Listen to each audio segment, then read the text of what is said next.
Russia and North Korea's increasingly close relationship is under fresh scrutiny tonight, with US intelligence revealing that arms negotiations between the two countries are actively advancing. Moscow appears desperate to obtain extra munitions as Ukraine tries to fight off more deadly strikes. More now from our Europe correspondent, John-Paul Gonzo.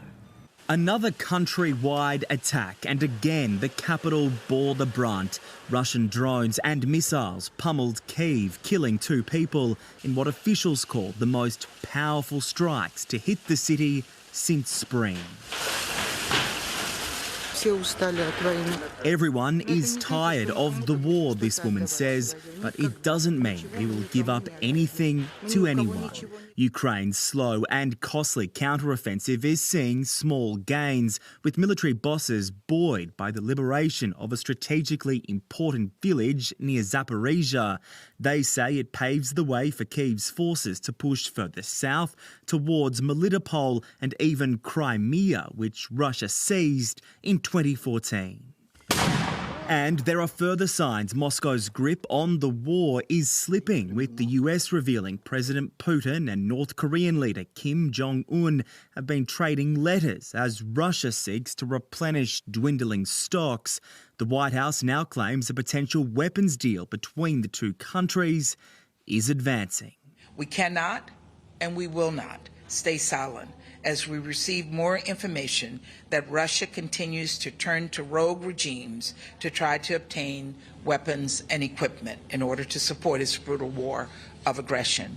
One pariah state relying on another. The White House calls it weakness and desperation, and more evidence Vladimir Putin's war is faltering. John-Paul Gonzo for 10 News First. Donald Trump has issued a stark threat to his political enemies, telling a right-wing broadcaster he will lock up his opponents if he wins the White House. He told Glenn Beck he would have no choice because they're doing it to us. Meanwhile, there is more trouble for one of his strongest allies. Rudy Giuliani has been found liable in his latest defamation case after presenting no evidence in his defence.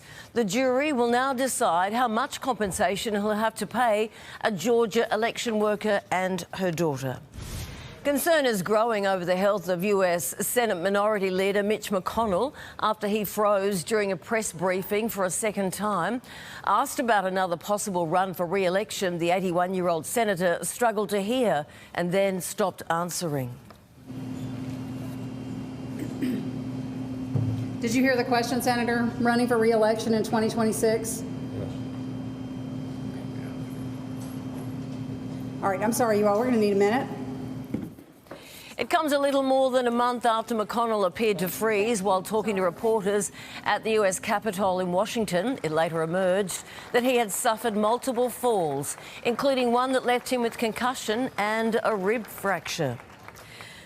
A special pre-release screening of Prince Harry's new Netflix series had a special guest appearance from the Duke himself, giving a rousing speech about sacrifice and hope to the audience. Harry introduced the series called Heart of Invictus that follows his worldwide games for wounded veterans.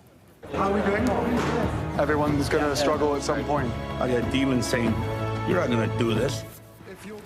This year's games are scheduled to start in less than 2 weeks in Germany. Born out of a children's food fight in the 1940s, the famed Tomatina Festival has exploded in all its messy glory back onto the streets of Spain. Thousands packed the town of Buñol trying to catch up with the flying fruit. 100 tons of overripe tomatoes are used in the fight, then everything is hosed away. So, as they say here today, gone tomato.